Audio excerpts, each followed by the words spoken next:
Olá pessoal, seguindo na nossa devocional diária de leitura de 2 capítulos da Bíblia todo dia, hoje estaremos comentando o capítulo 11 e 12 da primeira carta de Paulo aos Coríntios.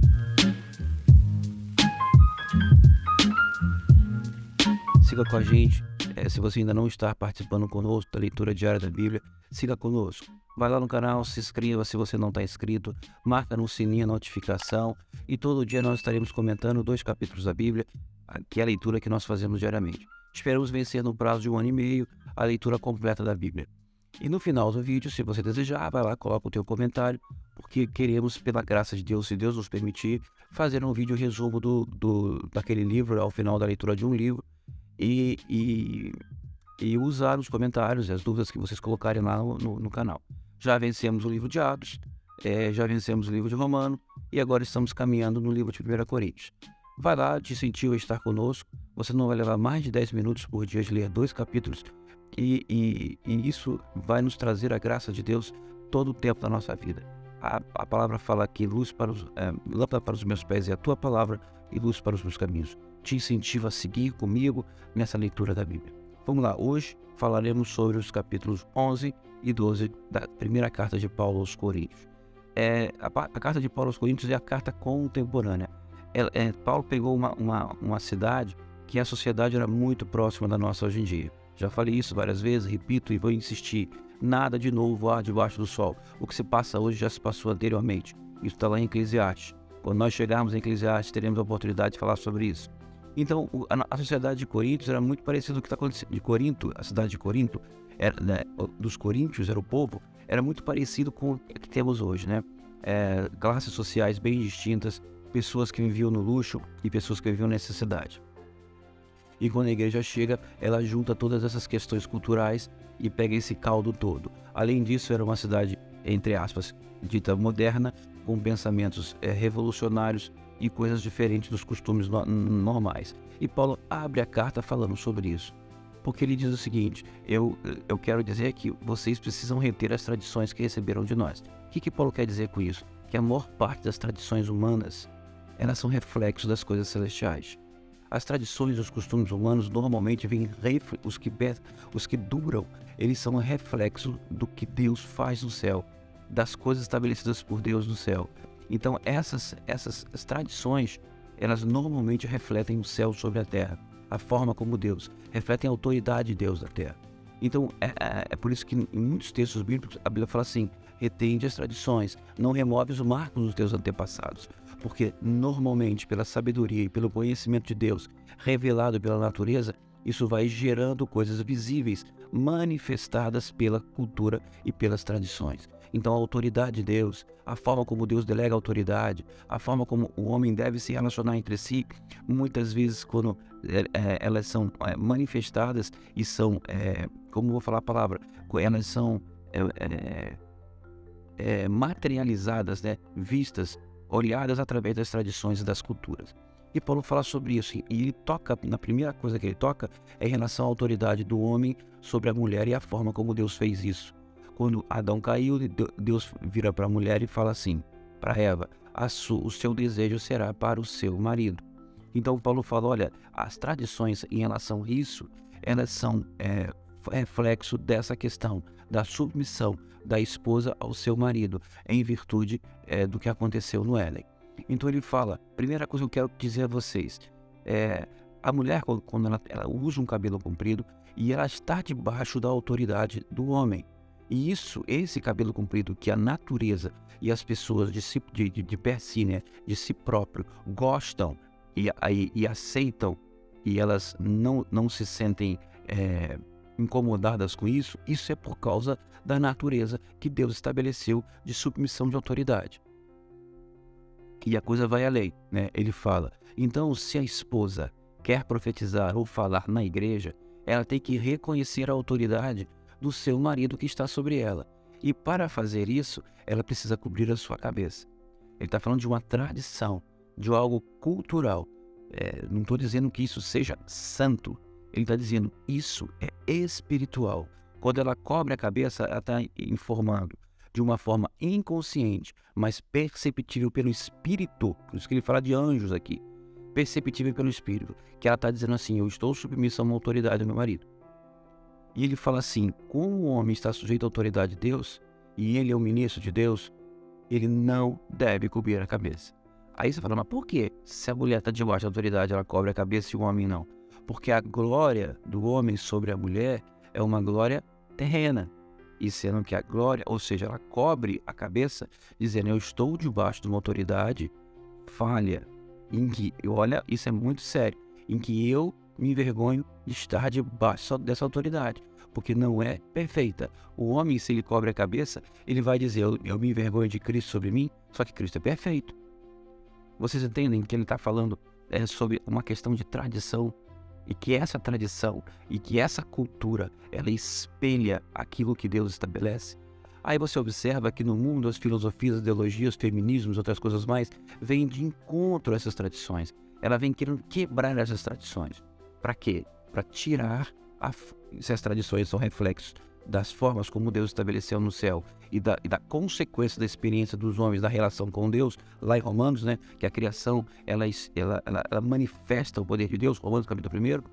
Quando eu quebro essa tradição, eu estou quebrando toda a sabedoria que vem através dela nas nossas vidas. Evidentemente que quando os homens, seus desejos, transformam as tradições em coisas humanas, isso vai gerar também peso. E por isso que Paulo fala: eu não quero ser contencioso com vocês. É assim que é.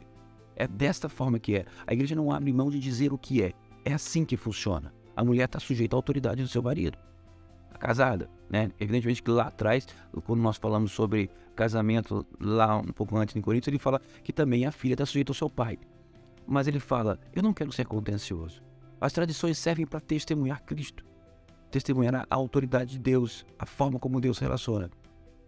Se você não quer seguir, você vai ter pagar o preço disso dentro da própria convivência de vocês como sociedade. Mas eu não quero ser contencioso. Julgue entre vocês mesmos sobre essas coisas. Então ele fala: olha, é uma questão voluntária da parte de vocês.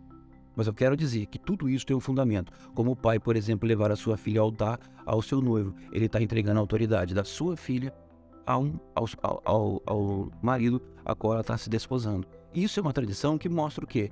O pai tem autoridade sobre a filha e ele, de forma voluntária, entrega a sua filha ao marido, sobre a qual ela vai estar sujeita. Por isso que Paulo lá atrás também, no capítulo que comentamos ontem, fala: se a mulher ela tá sujeita ao seu marido enquanto está casada. Quando ela fica viúva, é melhor ela ficar livre, porque aí ela deixa de estar debaixo de autoridade e está livre para o Senhor. Entendem? Que isso refere-se a tradições e culturas, mas isso tudo é muito importante, porque essas tradições e culturas, elas, devido ao tempo em que Deus fala através das condições da natureza e todas as coisas que foram criadas, vão gerando essas coisas segundo Deus. Vêm as filosofias humanas para derrubar essas coisas. Por isso que em Corinto, que era uma sociedade que zelava muito pelo pensamento grego, pelas revoluções culturais, havia esses conflitos. E aí ele vai no segundo ponto, né? Que ele fala sobre quando ele se uniu para comer, para a ceia do Senhor. E aí, quando vocês se reúnem na ceia do Senhor, vocês não conseguem discernir o corpo de Cristo, que vocês estão comendo não em virtude de participar da mesma mesa, e essa mesa é o Senhor Jesus. Quando vocês comem, sentam para comer, vocês não estão comendo para saciar a sua fome, vocês estão comendo para participar de um mesmo pão.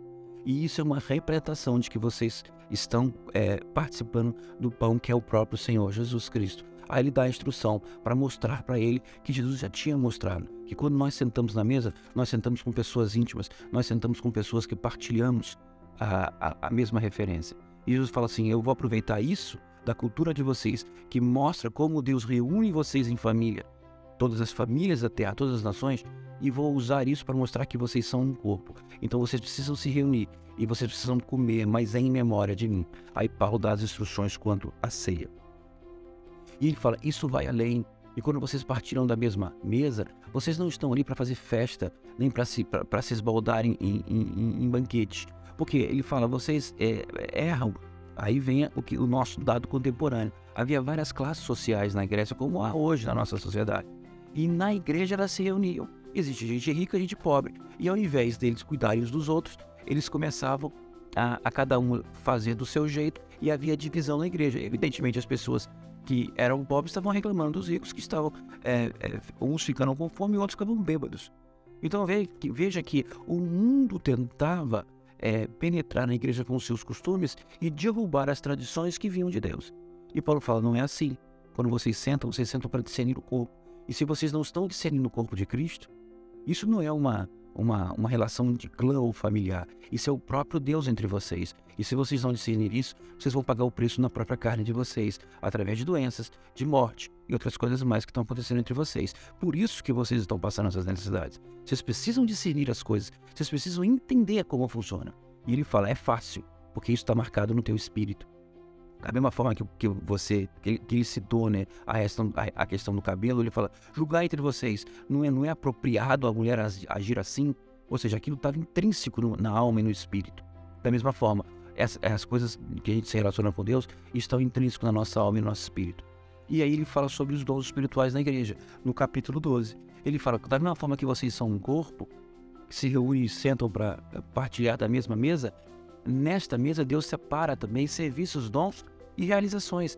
E essas coisas todas, elas são distribuídas entre vocês para um benefício do corpo de Cristo. Então, aquele que acha, aí ele cita duas situações específicas, duas situações. A primeira, um membro do corpo que acha que não pode ser o que é. Ele fala assim, o olho diz pro pé, eu não sou pé, eu não sou do corpo. Não, você é olho, você faz parte do corpo. Então é aquele cara que está numa situação de ele não se avalia bem. Não, eu quero ser olho, não pé. Não, você é pé porque você é importante no corpo. E o segundo é o seguinte, eu sou pé, eu não preciso do corpo, porque eu sou suficiente em mim mesmo. Ele fala, não, você não é suficiente em você mesmo, porque você precisa do olho. E ele fala, então vocês precisam entender que ninguém é de menos e nem ninguém é de mais. O corpo é feito por um conjunto de membros, e esses conjuntos de membros cooperam entre si para a glória de Deus. Vocês precisam compreender isso e andar junto. Vocês observam que a carta de Coríntios é muito próxima na realidade que nós estamos fazendo hoje em dia. Não há nada de novo no céu. Se você olhar na Bíblia, todas as questões contemporâneas vão estar sendo resolvidas aqui. Deus abençoe, acrescente essa palavra e seguimos amanhã, se Deus nos permitir.